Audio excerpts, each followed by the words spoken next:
May mga what ifs ka ba sa buhay? May mga bagay ba sa buhay mo na kung bibigyan ka ng pagkakataon, you would do it differently?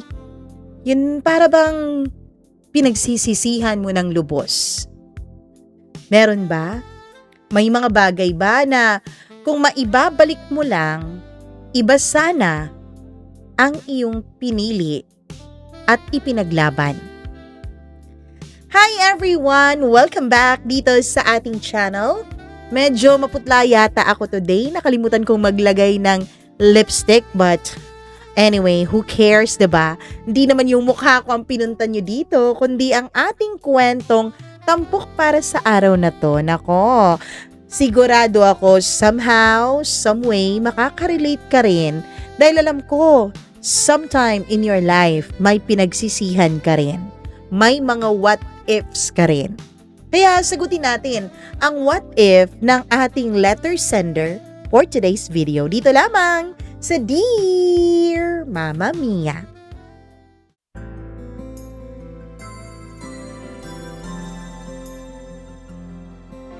Maraming naganap sa ating buhay na kung pwede lang baguhin ay atin nang ginawa. Maraming pangyayari na kung pwede lang sana maulit muli para magkaroon tayo ng pagkakataon na piliin ang mas tama. Dear Mama Mia, hayaan niyo sana akong magkwento sa inyo. Mama Mia, hindi po madaling ikwento ang naging karanasan ko. Lalo na at hindi naman po ako magaling magsulat at hindi po ako magaling umalala ng mga bagay-bagay. Kaya lang pagdating sa pangyayaring ito, kailanman ay hindi ko yata makakalimutan ang bawat detalye na nangyari sa akin. Mama Mia, hindi po madaling balikan ang karanasang ito. Kaya nga, nahihirapan talaga akong magkwento pero heto ako ngayon. Sinusubukan ko na palakasin ng loob ko nang sa ganon. Kahit papaano ay malaman ng lahat ang nasa puso ko. Sa totoo lang, maraming beses ko nang sinubukang kalimutan ang lahat. Ilibing ito sa limot at magpanggap na parang isa lang itong maliit na pangyayari sa napakahaba kong buhay sa mundo. Kaya lang ang totoo, hanggang ngayon Mama Mia, kahit 29 na taong gulang na ako, dala-dala ko pa rin ito. Marang tinik na hindi maalis sa lalamunan ko.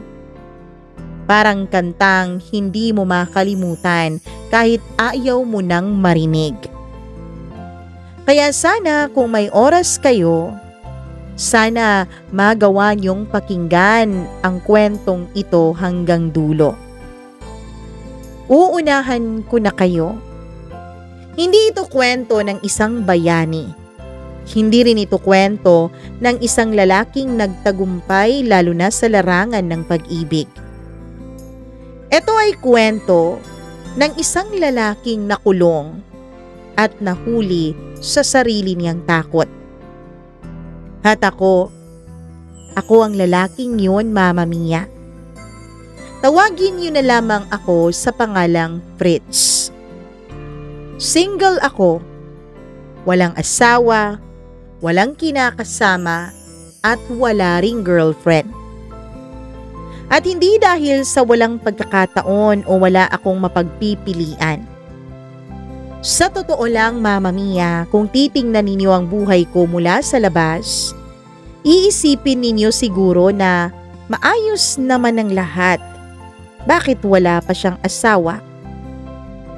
May sarili na po akong bahay na nakapangalan na talaga sa akin. Tapos ko na ring hulugan ang aking motor at sasakyan. May konting ipon na rin ako sa bangko. Hindi man kalakihan pero sapat na para mag-umpisa ng isang pamilya. Stable din at maganda ang kitaan ko sa trabaho ko sa construction industry.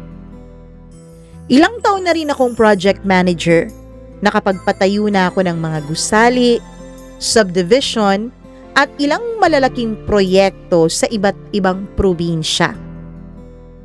Pero uunahan ko na po kayo, Mama Mia.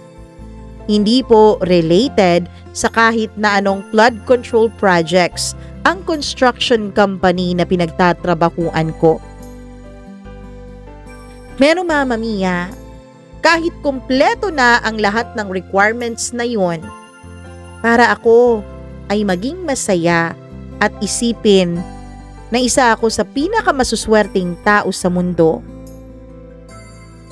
hindi ko pa rin maiwasan na maramdaman na parang laging may kulang. Parang may bahagi ng buhay ko na naiwan sa isang lugar, sa isang panahon, at lalong-lalo na sa isang tao. Sa totoo lang, Mama Mia, lahat ng mga kamag-anak ko, pati na rin mismong mga magulang ko, nagtatanong na, bakit daw hindi pa ako nag-aasawa? Asawa na lang daw talaga ang kulang sa akin. Yun na lang at magiging maganda na ang buhay ko. Kompleto. Ang hindi nila alam, Mama Mia, ay may kwento po sa likod ng pananatili kong single. At itong kwento na ito ang ibabahagi ko sa inyo ngayon. Ang kwento ko ay magsisimula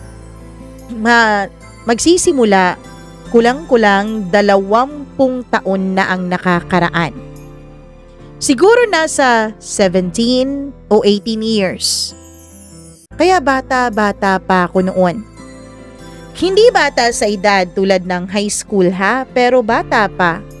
Lalong-lalo na sa mga karanasan at pag-unawa sa tunay na kahulugan ng buhay. Nakatira pa ako noon sa maliit naming bahay sa probinsya. Tahimik yung lugar namin, hindi po uso ang traffic doon. Hindi uso ang ingay ng lungsod. Ang maririnig mo lang tuwing umaga ay ang tilaok ng mga manok at kaluskos ng mga dahon sa hangin.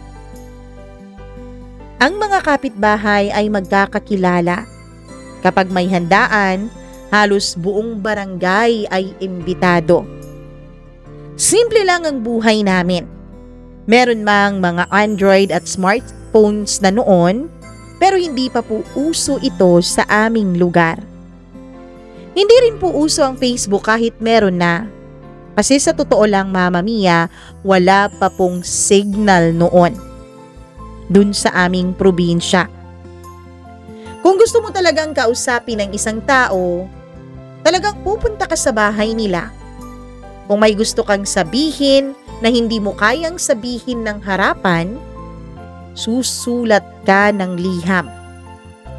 At kung gusto mong iparamdam sa isang tao ang pag-ibig mo na hindi mo magawa ng personal, ibubuhos mo ang lahat ng iyong damdamin sa isang maliit na papel.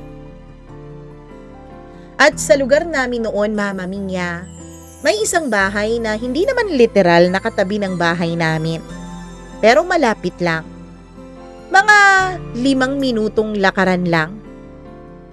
Oo, alam ko na. Sasabihin niyo, ang layo kaya ng 5 minuto? Well, para sa amin na mga taga-probinsya, ang lapit lang po ng lakaran na 5 minuto. At dun po nakatira ang pamilya ni Charmaine. Hindi ko alam kung kailan ko unang napansin si Charmaine, Mama Mia. Siguro matagal na. Pero siguro hindi rin naman agad-agad. Siguro paunti-unti. Alam ninyo yung pakiramdam na parang bigla mo na lang napansin ang isang tao kahit matagal na pala siyang nandyan at nakikita mo? Ganon ang pakiramdam ko. Madalas kong makita si Charmaine sa labas ng bahay nila. Minsan nagdidilig ng halaman. Minsan naman, tumutulong sa nanay niya sa tindahan. Minsan, nakaupo lang siya sa bangko habang nagbabasa ng libro. Simple lang siya kung tutuusin, Mama Mia. Hindi siya yung tipo ng babaeng magarang manamit o babaeng mahilig mag-ayos ng sobra. Morena ang kulay ng kaniyang balat. Mahaba ang tuwid na tuwid niyang buhok at laging may dalang simpleng ngiti ang kaniyang mga labi. Kung tutuusin, maraming simpleng babaeng kagaya niya. Kaya lang may kakaiba kay Charmaine, Mama Mia. Meron siyang klase ng ganda na hindi mo agad mapapansin. Pero kapag napansin mo na, mahirap nang alisin sa isipan mo ang kaniyang ganda. Nung mga panahon na yun, kaya siguro hindi ko rin masyadong napapansin si Charmaine ay dahil napakabata pa niya kumpara sa akin. High school pa lamang siya noon, Mama Mia. At ako naman, kaka-21 ko lang. Nasa early 20s pa ako. Siguro mga nasa 7 taon. Yun ang tanda ko sa kanya. Sa edad ko noon, pakiramdam ko po ay matanda na ako. May trabaho na rin ako noon sa isang maliit na construction company sa bayan ng aming probinsya. Mama Mia, may pangarap na ako sa buhay. Pangarap ko na talagang magkaroon ng mga bagay na meron na ako ngayon. At sa isip ko, hindi naman kasali sa mga pangarap kong yun si Charmaine. Dahil para sa akin, isa siyang bata. Isang batang kapitbahay. Pero Mama Mia, may napansin din akong kakaiba kay Charmaine. Tuwing dumadaan ako sa harap ng kanilang bahay, parang laging may mga mata na nakatingin at nakamasid sa akin. Kapag lumilingon ako, mahuhuli ko siyang mabilis na umiiwas ng tingin sa akin. Minsan, nahuhuli ko pa siyang namumula kapag nagpang-abot ang aming mga mata. Nung una, binabaliwala ko lang yun. Siguro nagkataon lang, sabi ko sa sarili ko. Pero habang tumatagal, napapadalas na iyon. At kahit hindi ko man aminin, may kakaibang pakiramdam na nabubuos sa loob ko, Mama Mia. Kahit binabaliwala ko iyon noon, alam kong nandun lang yon. At hindi ko pa alam noon kung anong tawag sa pakiramdam na yon. Hindi ko pa masyadong binibigyan ng pansin kasi mas inuuna ko ang aking mga pangarap at ang aking trabaho. Ganun ang araw-araw ko, Mama Mia. Kapag dumadaan ako kina Charmaine, ay may mga ganong eksena. At aaminin ko po, minsan ko na ring napanaginipan si Charmaine. Minsan ko na ring naisip ang mukha niya bago ako matulog. Kaya lang dahil minor de edad pa siya noon, syempre hindi ko siya pwedeng isipin sa bagay na hindi nararapat para sa isang bata. Iwinawaglit ko sa isipan ko ang aking nararamdaman at nakikita kay Charmaine. Hanggang sa dumating ang Valentine's Day, araw ng mga puso. Noong panahon na yun, uso talaga ang bigayan ng sulat sa mga estudyante. Makikita mo ang mga high school student na may hawak na mga sobre, may mga bulaklak, tsaka may mga tsokolate. Habang naglalakad ako noon, pauwi mula sa trabaho nung hapon na yun, dahil malayo po ang babaan ng jeep papunta sa aming bahay, ay nadaanan ko ang tindahan malapit sa kanto. At dun ko siya nakita. Sino pa nga ba ang pinag-uusapan natin, kundi si Charmaine. Nakatayo siya sa tabi ng tindahan Hawak ang isang maliit na sobre. Nang makita niya ako ay parang nagulat siya. Parang hindi siya handa na bigla akong darating, Mama Mia. Para siyang batang nahuling may ginagawang kalokohan. Ganun ang nakita kong reaksyon sa kanyang mukha. Akala ko dadaanan ko lang siya. Pero bago ako makalampas ay tinawag niya ang pangalan ko. Kuya Fritz? Mahina lang noon ang boses niya. Lumapit ako. Ano yun? Hindi siya agad nagsalita. Tinitigan lang niya yung sobre sa kamay niya. Halatang halata ko ang sobrang kaba sa kaniyang mukha. Ilang segundo ang lumipas ay inabot niya sa akin yung hawak-hawak niyang sobre.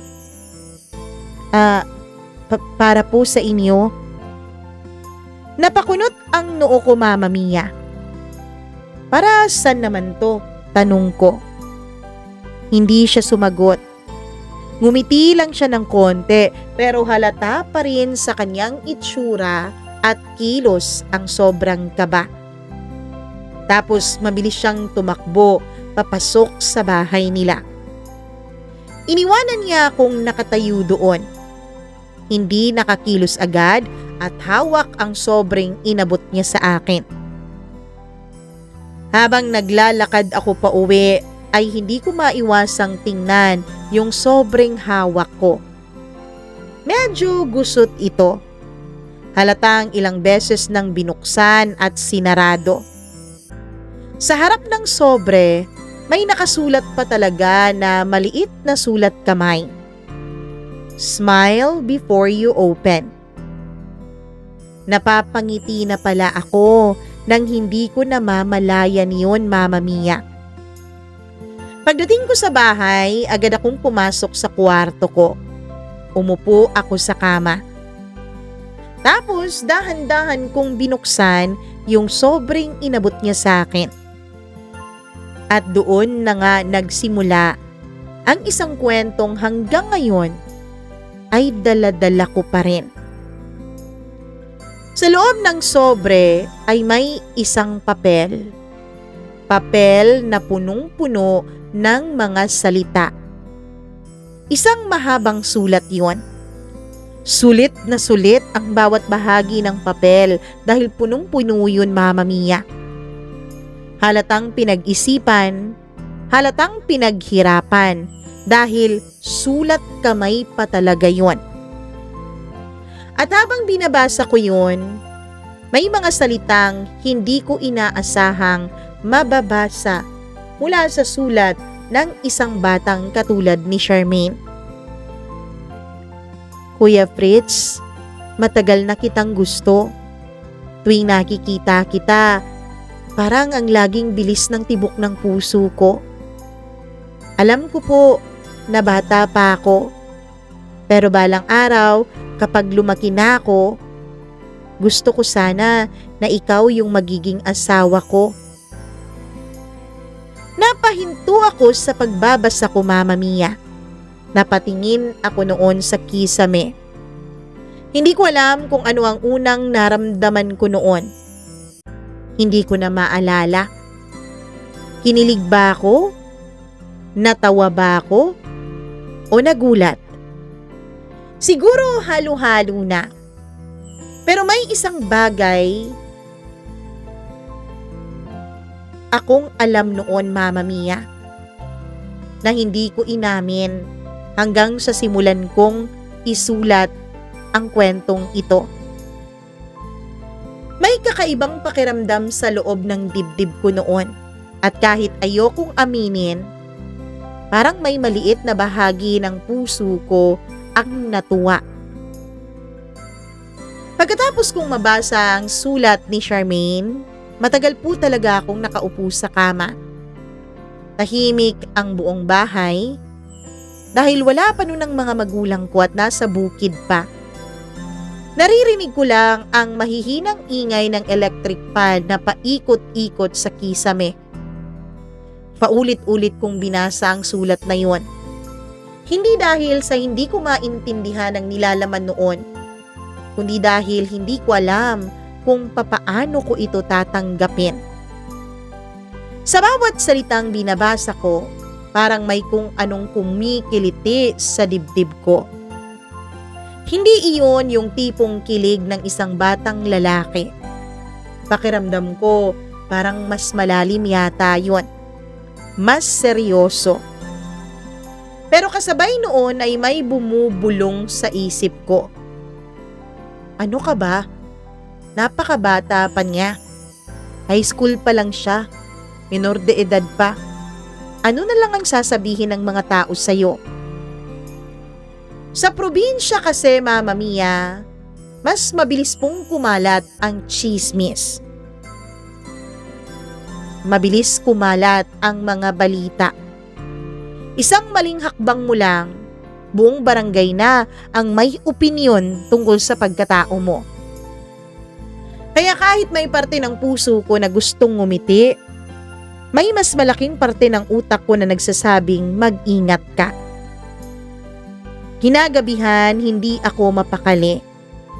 Nagpasya akong lumabas saglit para maglakad. Tahimik ang kalsada. Iilan lang ang dumadaan na tricycle. Ang karamihan sa mga bahay ay patay na yung ilaw at natutulog na ang mga tao. Habang naglalakad ako pa uwi, napansin ko ang pamilyar na lugar sa tapat ng bahay namin. Yung lumang tindahan na matagal nang sarado. Doon madalas tumambay ang mga kabataan tuwing gabi. At doon ko siya nakita ulit. Si Charmaine. Nakaupo siya sa kahoy na bangko sa harap ng tindahan. Mag-isa. Tahimik lang siyang nakatingin sa lupa na para bang may hinihintay siyang katagpo doon. At pakiramdam ko, alam ko kung sino ang hinihintay niya. Lumapit ako. Narinig niya ang mga yabag ko kaya dahan-dahan siyang tumingin. Nang makita niya ako, ay halata kung nagulat siya. Kuya Fritz. Mahina ang boses niya. Umupo ako sa tabi niya, Mama Mia.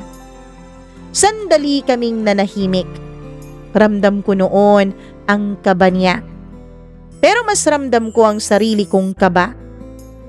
Hindi ko alam kung paano sisimula ng usapan naming dalawa. Bakit kaya? Bata lang naman siya eh. Dapat ako yung may mas alam sa aming dalawa, di ba? Dapat hindi ako ganito kaapektado. Dapat naisip ko na yung damdamin niya para sa akin ay dala lang ng pagkabata niya. Mama Mia, sa lahat ng bagay na kaya kong gawin sa trabaho, pagmamanage ng mga tao, pagdedesisyon tungkol sa malalaking proyekto, ay bigla akong naging walang alam pagdating sa sitwasyong iyon. At ang nakakatawa pa, isang bata pa ang nagparamdam sa akin ng ganon. Kinuha ko sa bulsa ko ang sulat niya. Binasa ko na, sabi ko. Hindi siya tumingin sa akin. Nakayuko lang siya at alam kong nahihiya siya. Napansin kong bahagyang nanginginig ang mga kamay niya. Pasensya na po kung pinutol ko agad ang anumang bagay na kanyang sasabihin sa akin. Huwag kang mag-sorry, sabi ko. Tahimik siya ulit. Huminga ako ng malalim bago ako nagsalita. Charmaine, bata ka pa. Narinig ko ang mahihina niyang pagbuntong hininga. Pero hindi siya sumagot. Marami ka pang makikilalang tao. Yang nararamdaman mo, dala lang yan ng kabataan mo. Mag-aral ka muna. Marami pang mangyayari sa buhay mo. Habang sinasabi ko ang mga salitang yun, pakiramdam ko, Mama Mia, parang ako mismo ay hindi naniniwala sa mga salitang nanggaling sa mismong bibig ko. Pero pinilit kong maging responsableng nakakatanda. Pinilit kong gawin yung tama. Matagal siyang hindi nagsalita. Pagkatapos ay dahan-dahan siyang tumingin sa akin. Ang mga mata niya ay tila kumikislap sa liwanag ng poste. At dun ko napansin na parang natiteary-eyed siya, Mama Mia. Parang maluluha na siya. Kaganon po ba? Mahina niyang sagot. Wala na akong masabi. Pakiramdam ko kapag nagtagal pa ako doon ay may masabi akong hindi ko dapat sabihin. Kaya tumayo na ako. Charmaine, sandali akong nag-isip. Bago ang mga bagay na ganito, sana maghintay ka muna ng tamang panahon. Pagkatapos noon, Mama Mia, ay umalis na ako. Hindi na ako lumingon at pumasok na ako sa loob ng bahay namin. Akala ko noon tama ang ginawa ko. Hindi ko alam, Mama Mia, na ang gabing iyon pala ang simula ng sunod-sunong na maling desisyong ginawa ko. Mama Mia, pagkatapos noon ay wala na po kaming naging koneksyon ni Charmaine. Nakikita ko siya kapag dumadaan ako sa bahay nila. Pero kapag nakita niya ako, ay agad-agad siyang pumapasok sa loob. Na para bang ayaw niyang magkatagpo ulit kaming dalawa. Na para bang ayaw niya na hindi kami o na magkadaupang palad ulit kami. Hindi ko alam kung galit ba siya, Mama Mia.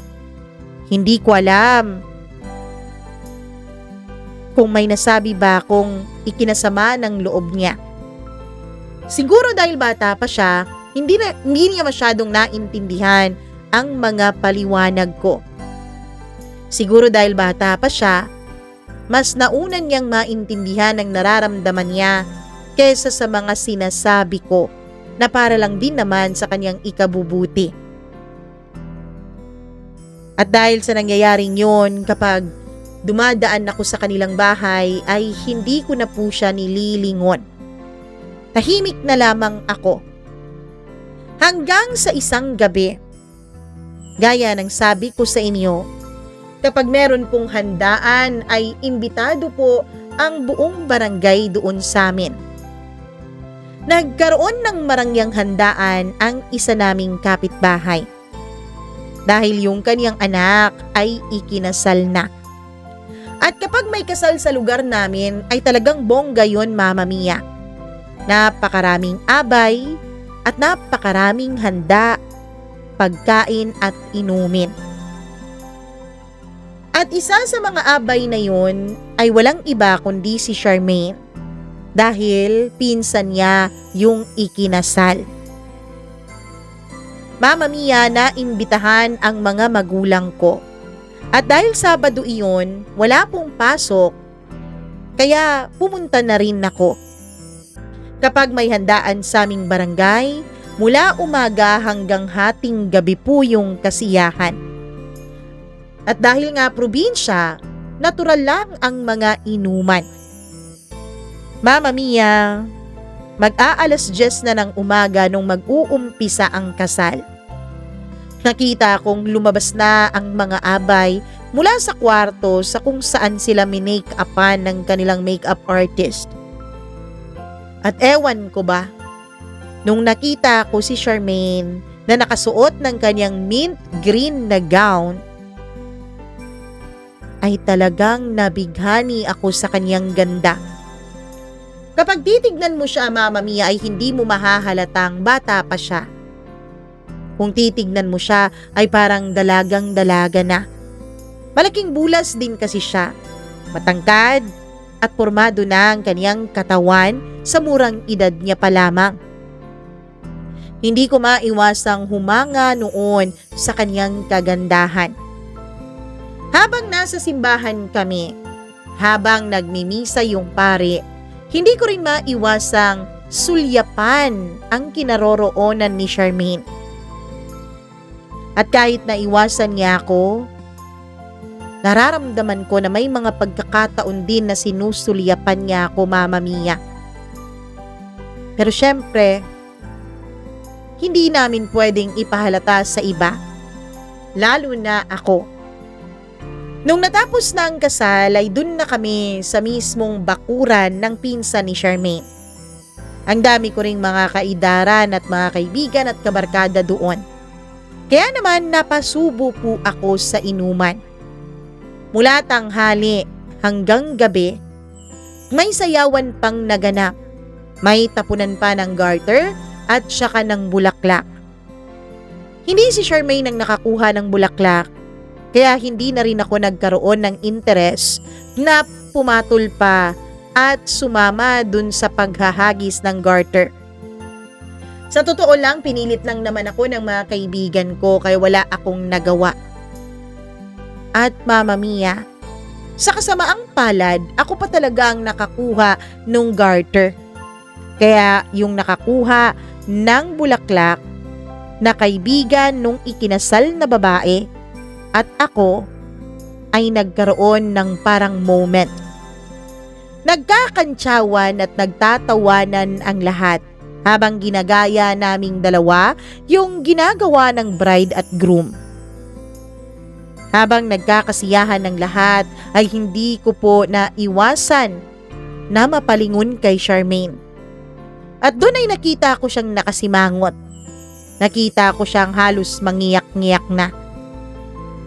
Sa hindi ko malamang dahilan ay bigla kong sinabi na tapos na ito at baka magalit pa yung boyfriend nung babae. Wala akong boyfriend, no? Sabi naman niya na agad na ikinatuwa ng lahat at nagsigawan pa. Wala ring girlfriend yan si Fritz. Bagay na bagay kayo. Pagkatapos nilang sabihin yun, ay lumingon ulit ako kay Charmaine na nung mga panahon na yun, ay tumayo na at bumalik sa loob ng bahay. Hindi ko na na-enjoy yung ginagawa namin. Parang ginawa ko na lang yun para matapos na. At nung tapos na nga iyon ay nagpatuloy ang inuman. Hindi ko na muling nasilayan pa si Charmaine nung mga panahon na yun, Mama Mia. Hanggang sa dumating ang 9:00 ng gabi. Wala na ang bride at groom. Pumunta na dun sa hotel sa bayan dahil dun magaganap ang kanilang honeymoon. Samantalang yung ibang mga bisita naman ay unti-unti na ring nagsisiuwian. Yung iba naman na mga lasing na ay nakakatulog na rin sa kung saan saang parte ng bahay na yon. Ako, medyo may tama na rin ako noon ng alak. Pero sakto pa naman ang pag-iisip ko, Mama Mia. Sakto pa naman ang utak ko. Kaya lang, yung katawan ko ay halos matumba-tumba na sa paglalakad. Papauwi na ako noon sa bahay namin. Nung habang naglalakad ako sa daan, ay napansin ko ang pamilyar na bulto ng katawan. Alam ko kung sino yun, Mama Mia. Walang iba kundi ang babaeng iniiwasan ko. Si Charmaine. Hindi ko alam kung bakit nagkaroon ako ng lakas ng loob na lapitan siya noon. Hi, Charmaine. Oh, Kuya Fritz. Uuwi ka na? Tanong niya. Oo eh. Pwede bang samahan mo ko? Baka kasi matumba ako, nahihilo na ako eh. Hindi ko nakitaan ng pag-aalinlangan ng kaniyang mukha. Bagkus ay agad siyang lumapit sa akin at agad niyang iniakbay ang kamay ko sa balikat niya. Mama Mia, nung magkalapit kaming dalawa ay hindi ko maiwasang masamyo ang amoy ng kaniyang buhok. Halatang bagong paligo siya. Siguro dahil pinagpawisan siya ng husto sa kasal kanina. Ang bango-bango ng kaniyang buhok. Ang bango-bango niya. Nung malapit na kami sa bahay, ay bigla akong tumigil. Pagkatapos, ay hinarap ko si Charmaine. Napakatahimik na ng lugar. Ang tanging maririnig mo lang ay yung mahinang tugtog mula doon sa bahay ng ikinasal na pinagmulan naming dalawa. Charmaine, tawag ko sa kanya. Tumingin din naman siya sa akin. Patawarin mo ko ha. Pero hindi ko kaya eh.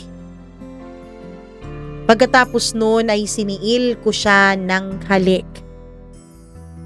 Mama Mia, nagpaubaya din naman po si Charmaine. Nagpaubaya siya sa paghalik ko.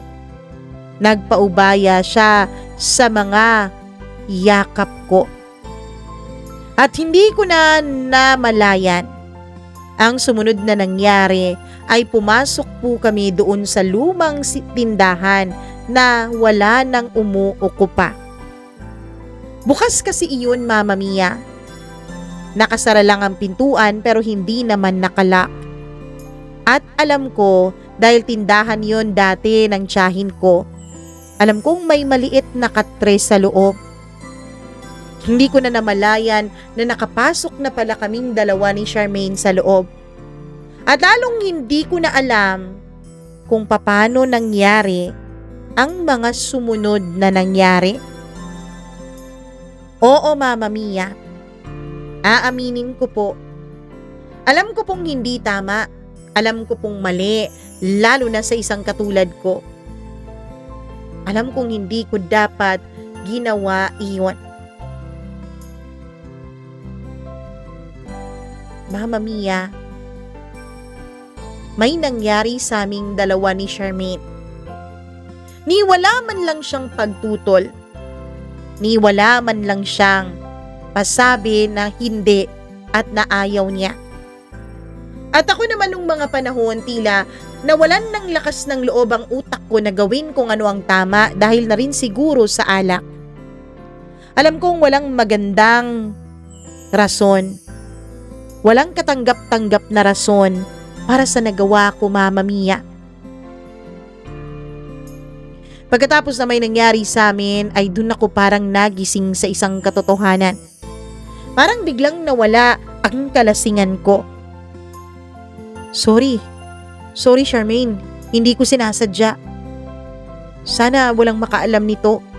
Sorry talaga. Huwag kang mag-alala, Kuya Fritz.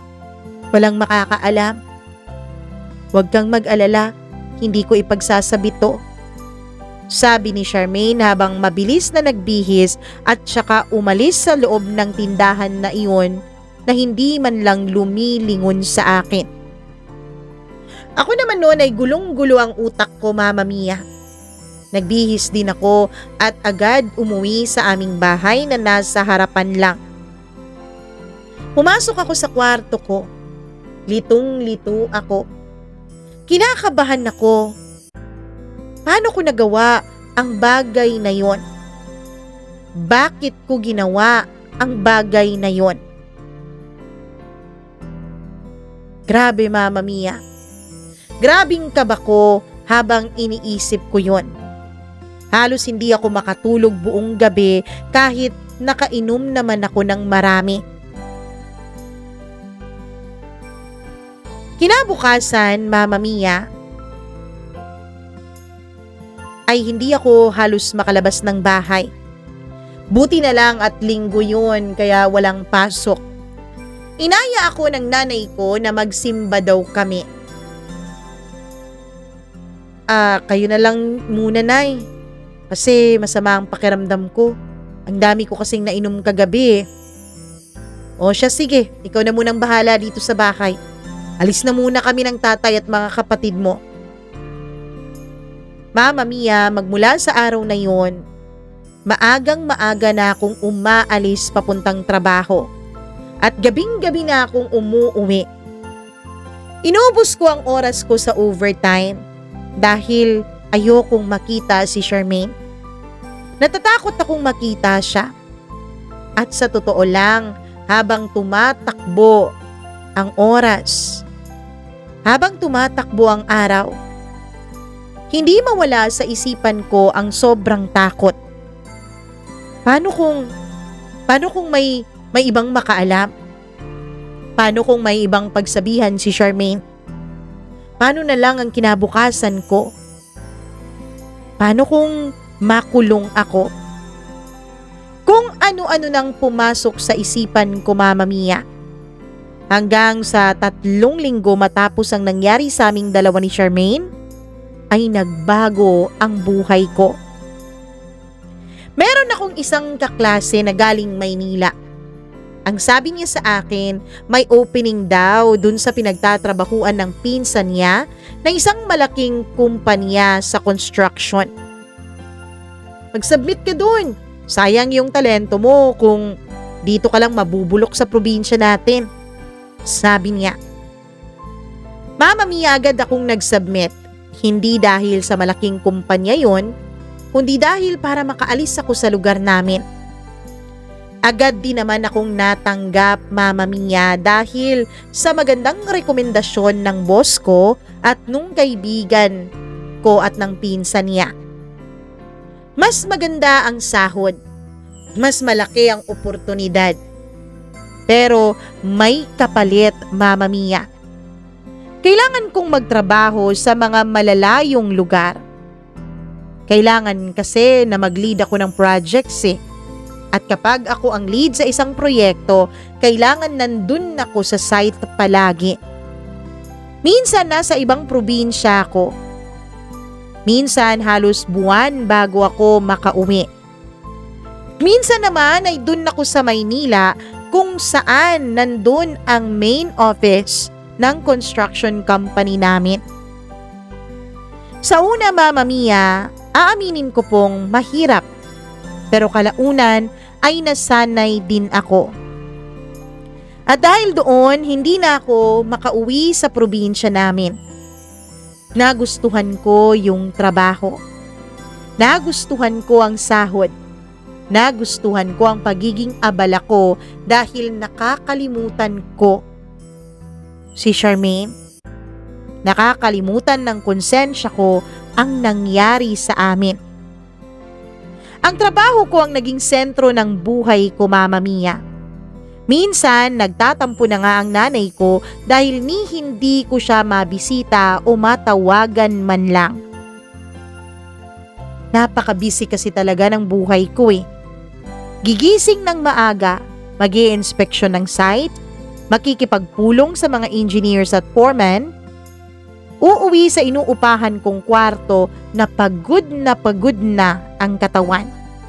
Tapos kinabukasan, ulit-ulit yung routine na yun. Paulit-ulit, araw-araw, linggo-linggo, taon-taon. Mama Mia, ni hindi na nga ako nakauwi sa amin. May mga Pasko na yung pamilya ko na lang ang pumupunta sa amin. O pumupunta sa Maynila. Sa Maynila na kami nagpapasko. Kung busy naman ako, sila na lang ang nagpapasko at gumagala sa kung saan-saan. Hanggang sa isang balita ang nakarating sa akin. Kilala mo ba yung anak ni Mang Kadyo? Yung kapitbahay natin, yung batang magandang babae? Tanong ni nanay. Kulang na lang ay mabitawan ko ang tasa ko ng kape noon. Nagkaroon kasi ako ng pagkakataon na matawagan siya, Mama Mia. Kaya nagkausap kaming dalawa. At alam ko na ang tinutukoy niya ay si Charmaine. Na nung mga panahon na yon ay wala na rin sa probinsya namin. Ang sabi, dun na raw ito nag-aaral sa Mindanao, dun sa kanyang tiyahin. Si Charmaine po ba? Maang-maangan kong tanong. Oo yun, yung magandang dalaga. Alam mo ba na ang chismis, hindi naman daw pala siya pumunta ng Mindanao para mag-aral doon. Po? Bakit po daw siya umalis? Tanong ko na pilit pinapakalma ang sarili ko. Ang chismis, buntis daw yung batang yun. Kaya pinaalis ni Mang Kadyo dito para wag mapahiya sa mga kapitbahay. Dun ako kinabahan, Mama Mia. Anong buntis? Sinong nakabuntis? Lakas loob kong tanong. Abay, ewan. Sabi, wala naman daw boyfriend yun. Ewan nga namin kung sino nakabuntis eh. Mama Mia, sobrang kaba talaga ang naramdaman ko. Pero baka hindi na rin importante yun. Basag ng nanay ko sa pananahimik ko. Ang importante naisilang niya yung bata. Tsaka ang importante maging maayos pa rin ang kinabukasan niya. Mama Mia, natahimik na lamang ako. Hindi ko alam kung dapat ko bang aminin sa nanay ko na baka ako ang ama ng batang ipinagbuntis ni Charmaine. Pero ayoko ring masira ang reputasyon ng mga magulang ko. At lalong ayokong masira ang tingin ng mga magulang ko sa akin. Kaya nanahimik ako, Mama Mia. Hanggang sa isang balita na naman ang sinabi sa akin ni nanay. Si Charmaine daw, ikinasal na sa Mindanao. Mama Mia, nakaramdam ako noon ng sakit sa dibdib ko. Nakaramdam ako ng sakit sa puso. Na para bang na broken heart ako. Inisip ko na lang na para yun sa ikabubuti naming dalawa ni Charmaine. Kasi sa ganung paraan, hindi na mag-uusisa ang mga tao tungkol sa kanyang nakaraan. Tungkol sa kung sino ang nakabuntis sa kanya. Mama Mia, sa loob ng 6 na taon, mula nung umalis ako sa lugar namin, marami ring babae ang dumaan sa buhay ko. May nakilala ako sa trabaho, may pinakilala ng mga kaibigan, may nakilala sa mga handaan o reunions. Nagkaroon din naman ako ng mga girlfriends. Hindi naman sabay-sabay ha. Merong tumagal ng 1 taon, meron namang buwan lang ang itinatagal. Pero sa bawat desisyon at sa bawat relasyon, may kakaibang pakiramdam na parang laging may kulang. Parang may hinahanap ang puso ko na hindi ko mahanap sa kanila. At kahit hindi ko man aminin noon, Mama Mia, may isang pangalan na paulit-ulit na bumabalik sa isipan ko. Charmaine. Mama Mia, alam mo ba yung sulat niya sa akin? Hindi ko po yun itinapon. Nakatago pa rin yun sa lumang kahon ng mga personal kong gamit. Minsan kapag naglilinis ako dun sa bahay na nakuha ko at nililinis ko ang kwarto ay nakikita ko yun. At kapag nakikita ko yun, hindi ko mapigilang basahin ulit. Sa bawat pagbabasa ko sa sulat na yun, napapangiti ako. Pero may kasamang lungkot. Dahil sa bawat taon na lumilipas, mas lalo kong naiisip ang isang tanong. Paano kaya kung hindi ako natakot noon? Paano kaya kung pinanindigan ko ang nangyari sa aming dalawa noon? Paano kaya kung inamin ko sa nanay ko?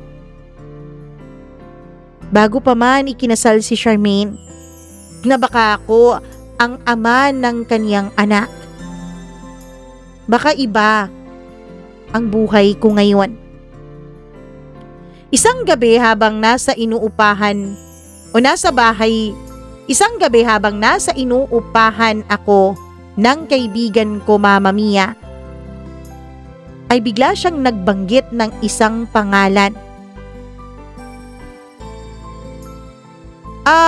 Alam mo, yung kaprobinsya mo, si Charmaine, Nakita ko eh. Ano? Anong Charmaine?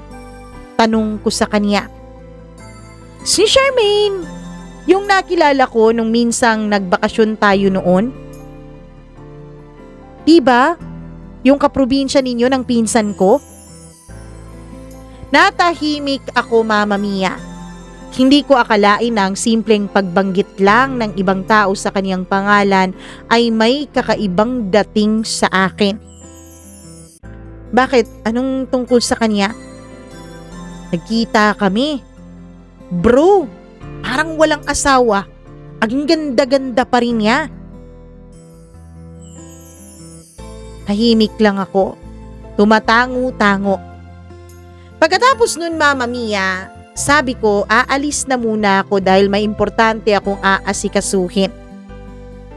Kala ko ba mag-iinom tayo ngayon, bro? Bakit iiwan mo na ako?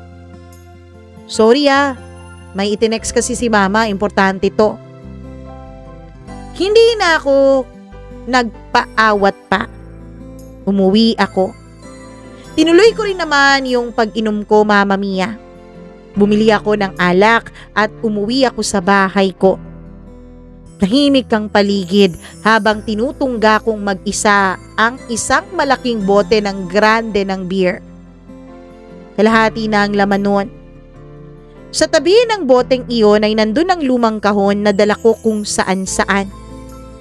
At sa loob ng kahon na yun, nandun ang sulat ni Charmaine. Binasa ko yun ulit, Mama Mia. At habang binabasa ko ay bigla akong natawa sa sarili ko. Ang tanga-tanga mo, Fritz. Sabi ko habang nakatingin sa kisame. At doon ko naisip ang isang bagay na hindi ko naisip noon. Sana sinabi ko kay Charmaine na hintayin niya ako. Sana pinaliwanag ko sa kanya yung sitwasyon namin noon. At sana nung may nangyari sa amin ay hindi ako naduwag at umalis at tumakbo sa responsibilidad ko. Kinabukasan nag-file ako ng leave sa trabaho, Mama Mia. 2 linggo. Hindi na ako nag-isip pa. Agad naman akong pinayagan ng boss ko dahil sa loob ng ilang taon ko sa pagtatrabaho sa kumpanya ay never po akong nag-leave. Sa loob ng halos 8 taon ko ng pagtatrabaho, ngayon lang ulit ako uuwi ng matagal sa probinsya. Habang nasa biyahe ako pa uwi ay parang bumalik ang pakiramdam ko sa pagiging binata. Kinakabahan ako. Gusto kong makita si Charmaine. Gusto ko siyang makausap. Pagdating ko sa probinsya namin, Mama Mia, ay agad akong dumaan sa bahay nila. Nakita ko si Mang Kadyo, yung tatay ni Charmaine. Oy, kumusta na yung engineer namin? Buti nakabalik ka dito, Fritz. Ang tagal na. Mano po, Mang Kadyo, kumusta po? Sabi ko at halatang kinakabahan. Ayos lang naman. Mama Mia, ang plano ko noon, kahit bugbugin pa ako ni Mang Kadyo, kahit ipabugbog pa niya ako sa mga kabarkada niya ay ayos lang. Ang plano ko ay aaminin ko na sa kanya ang katotohanan. Na ako ang nakabuntis sa kanyang panganay na anak. Na ako ang ama ng una niyang apo. Pasok ka muna dito, sabi niya. Babalik ako, Mang Kadyo. Dadalhin ko lang muna tong mga gamit ko sa bahay. Huwag kayong mag-alala, may pasalubong ako sa inyo. Yan naman talaga ang gusto ko sa iyo eh. Pagkatapos nun ay umuwi ako ng bahay. Walang katao-tao dahil alam kong nasa bukid ang mga magulang ko. Kahit ilang beses ko nang sinabi sa kanila na hindi na nila kailangan pang magtrabaho, ay naging makulit pa rin ang mga magulang ko, Mama Mia. Alam daw nila na magkakasakit sila kapag wala na silang gagawin sa buhay. Kaya ang ginawa ko, binili ko na lang yung lupang sinasaka nila. Pagkatapos kong maiwan ang mga ilan kong gamit ay bumalik agad ako sa bahay ni na Charmaine, bitbit yung mga pasalubong ko sa pamilya niya. Doon naghihintay sa akin si Mang Kadyo. Nakahanda na yung iihawin niyang manok. Tapos may mga alak pa. Oh, wag kang tatanggi ha. Ang tagal nating di nagkita kaya, sabi niya. Wala naman po akong balak na tanggihan kayo ngayon, Mang Kadyo eh. Habang umiinom kami, humahanap ako ng buwelo ng tamang panahon para sabihin sa kaniyang totoo. Tapos bigla niyang binuksan yung topic. Alam mo ba yung anak ko, si Charmaine? Naku, dismayado ako noon sa batang yon. Kasi nagpabuntis ng maaga eh. Akala ko pa naman magiging katulad mo siya, na ikaw yung nag-ahon sa pamilya mo sa hirap. Sabi niya lagi sa akin dati, idol ka niya. Kaya akala ko talaga magiging kagaya mo siya. Pero hindi. Nagpabuntis sa kung sino mang demonyong nambuntis sa kanya na ayaw niyang aminin. Mang Kadyo, ano kasi? Pero ngayon, bawing-bawi naman sa akin si Charmaine. Oh? Kasi, yung napakasalan niya, naku, mayaman pala yun sa Mindanao. Hindi lang mayaman, mayamang mayaman, tapos nag-iisa pang anak. Kaya tignan mo ako ngayon, dito na lang sa bahay. Yang kotse dyan sa kabila, amin yan eh. Binili yan ng asawa ni Charmaine para sa amin. At ang pinakamaganda, tanggap na tanggap niya yung apo ko. Inilipat na nga niya yung apo ko sa apelyido niya eh. Tapos sila ngayon ni Charmaine, may anak na rin. Babae yung anak ni Charmaine dun sa kung sino mang kumag na yun. At yung mga anak nila, ng asawa niya ngayon ay puro lalaki. Kaya mahal din ng mga magulang nung lalaki ang apo ko. Kaya masaya na rin ako. Kung nasaan man yung kumag na yun, wag na siyang magpapakita o magpapakilala sa akin. Masaya na ang anak ko ngayon. Sana talaga wag bumalik yun para guluhin ang buhay ng anak ko. Dahil kung hindi, mapapatay ko talaga siya. Natahimik ako, Mama Mia. Para po akong nabilaukan sa mga sinabi ni Mang Kadyo. Gusto ko mang aminin sa kaniyang totoo.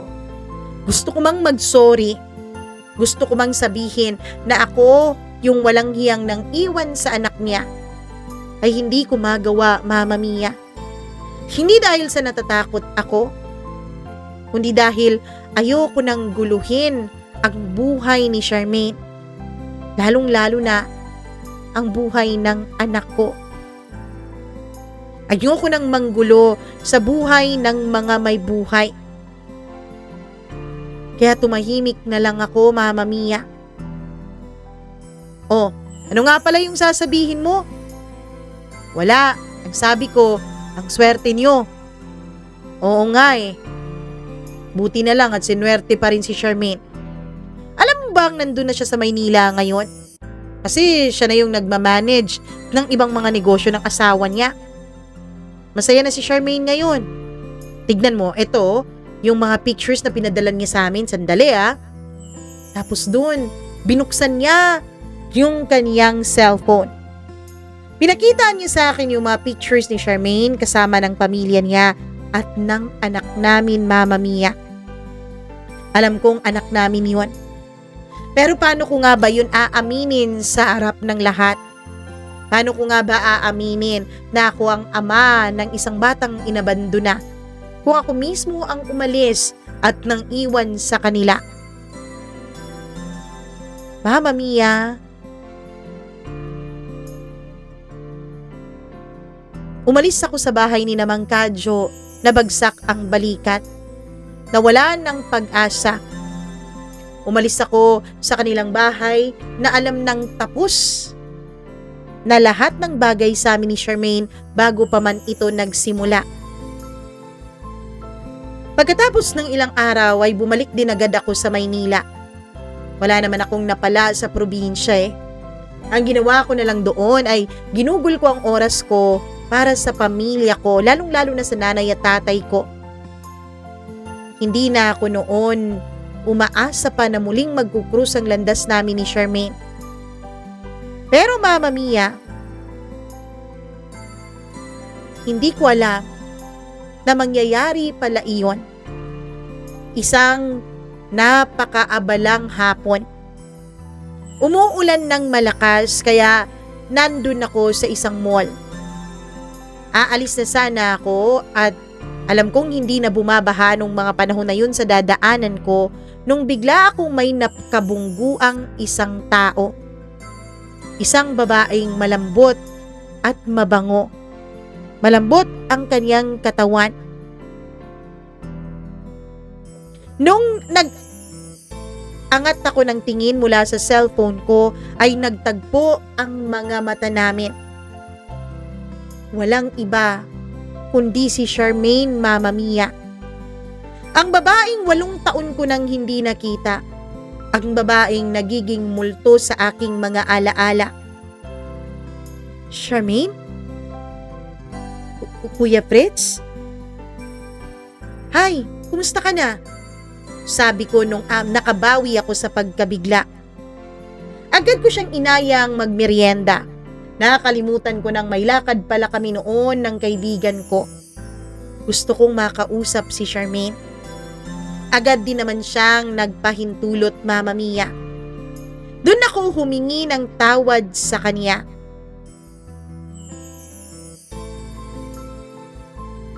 Patawad, Charmaine. Kasi hindi ko naman alam na nabuntis ka. Patawad kasi naduwag ako. Natakot ako. Wala na yun, kuya. Mama Mia, dun ako mas lalong nasaktan. Kuya pa rin ang tawag niya sa akin. Matagal nang nangyari yun. At isa pa, masaya na ako ngayon. Siguro, para sa ikabubuti nating lahat ang nangyari. Kumusta yung anak natin?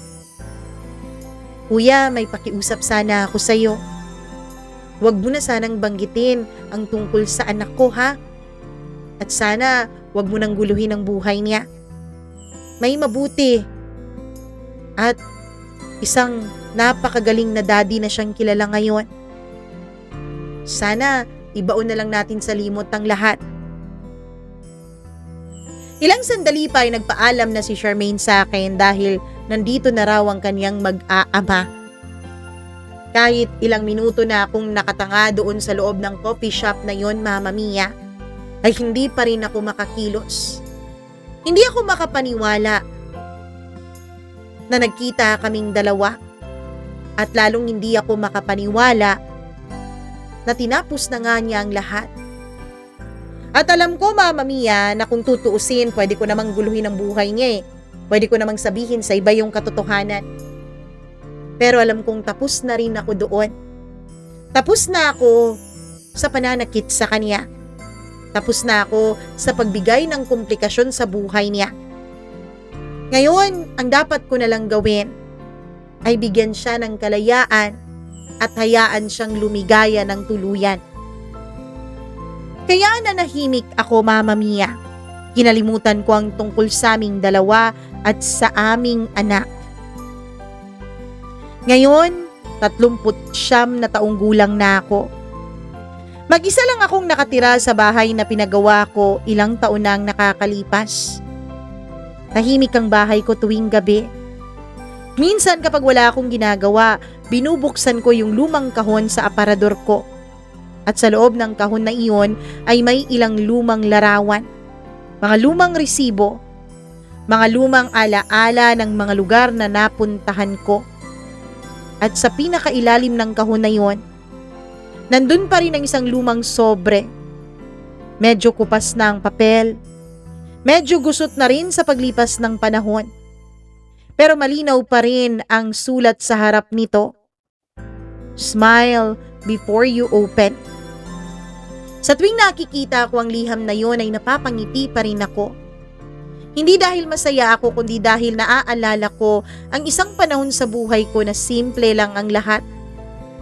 Isang sulat, isang dalagang may lakas ng loob na magsabi ng kanyang nararamdaman, at isang lalaking masyadong natakot para sagutin ang sulat na yon. Mama Mia, hindi ko po sinisisi si Charmaine. Hindi ko sinisisi ang kaniyang mga magulang. Hindi ko sinisisi ang kaniyang napangasawa. Masaya ako para sa kanila. May pamilya na sila, may anak na sila. May mga buhay na silang binuo ng magkasama. Kung may sinisisi man ako, sarili ko lang yun. Kung sana hindi ako natakot noon sa responsibilidad. Kung sana hindi ako masyadong nag-isip sa kung ano mang sasabihin ng ibang tao. Kung sana pinanindigan ko lang siya at hindi iniwan matapos may mangyari sa aming dalawa. Kung sana pinakinggan ko ang puso ko kaysa sa utak at mga pangarap ko. Pero kahit anumang sana, kahit anumang what ifs, wala na ring magagawa dahil tapos na. Mama Mia, hindi ko alam kung hanggang kamatayan ko ba hindi makikilala ang anak ko. Basta sa ngayon, sigurado ako, hindi ko na guguluhin ang buhay niya. Dahil alam kong masaya na siya sa piling ng kinikilala niyang pamilya. Maraming salamat po, Mama Mia. Salamat dahil pinagbigyan mo ko na mabasa itong aking kwento dito sa iyong programa. Pasensya na rin po kayo kung medyo magulo ang pagkakakwento ko. Hindi kasi ako ganong magaling pagdating dun eh. Sana maintindihan nyo. Hanggang dito na lamang po. Lubos na nagsisisi at nanghihinayang, Fritz.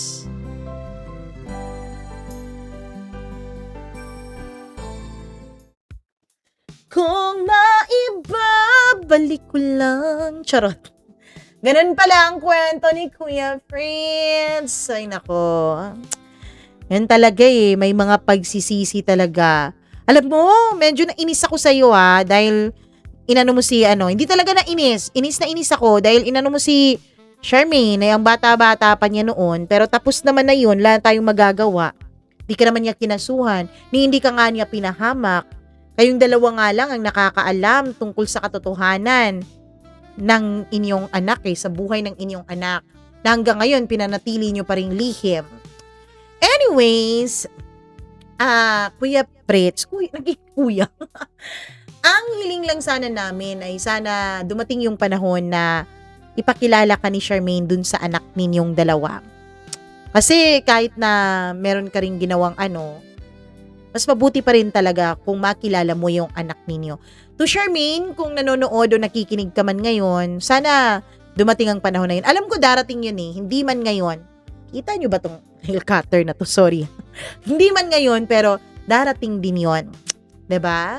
Sa ngayon, hiling namin sana makahanap ka na rin ng tunay mong pag-ibig at ng isang tao na makakasama mo habang buhay. Kung wala naman, ayos lang yun. You enjoy your life being single. Kasi nasiya na ang lahat pero yun lang talaga ang wala.